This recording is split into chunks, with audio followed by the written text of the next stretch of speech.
အင်ခန်းခရစ်ကယ်ကိုစပရေးကန်နဲ့ပြုလုပ်ခြင်းပြသမှာဖြစ်ပါတယ်ဒီလိုပုံစံမျိုးရရှိစေရန်အတွက်ဖြစ်ပါတယ်အရင်ဦးစွာပြုလုပ်မဲ့ပစ္စည်းတွေကိုတန်ရှင်းရေးလုပ်ပြီးကော်ဘတ်အစင်စင်စားပေးရပါမယ်တန်ရှင်းရေးပြုလုပ်ပြီးရင်စီလာတကုတ်တင်ရပါမယ်စီလာတကုတ်တင်ပြီးရင်ကော်ဘတ်စားပေးရပါမယ်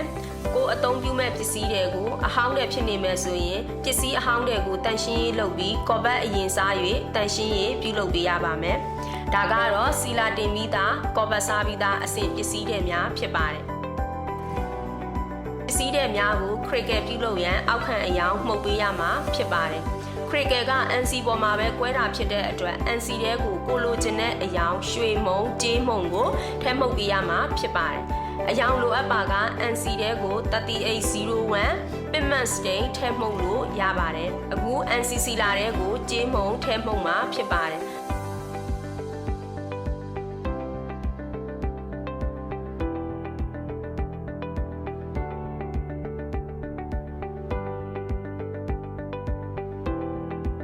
အောက်ခံကိုကြေးမုံထဲမှုတ်ထားတဲ့ပစ္စည်းတွေဖြစ်ပါတယ်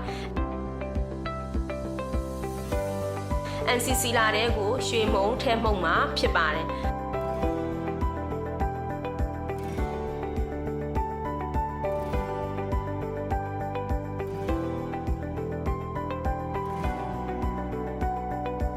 အောက်ခံကိုရွှေမုံထဲမှုတ်ထားတဲ့ပစ္စည်းတွေဖြစ်ပါတယ်အောက်ခံဆေးမှုတ်ပြီးပစ္စည်းတွေများကို6သွေးချိန်15မိနစ်ခန့်စောင့်ပေးရပါမယ်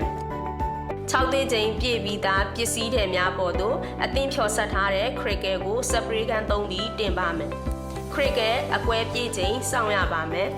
ဆေးသားထူရင်အကွဲမှုကြီးပြီးဆေးသားပါရင်အကွဲမှုသေးနိုင်ပါတယ်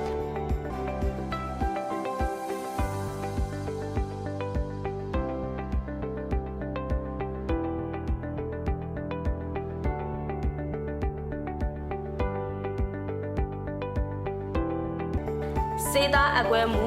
ပြီးပါကစီလာသို့မဟုတ်လိုက်ကချုပ်ပေးရပါမယ်အကယ်၍ခရစ်ကယ်ခွဲပြီးချိန်စီလာတင်ခဲ့မယ်ဆိုရင်အပေါ်ကလိုက်ကတကုတ်တင်ပေးရပါမယ်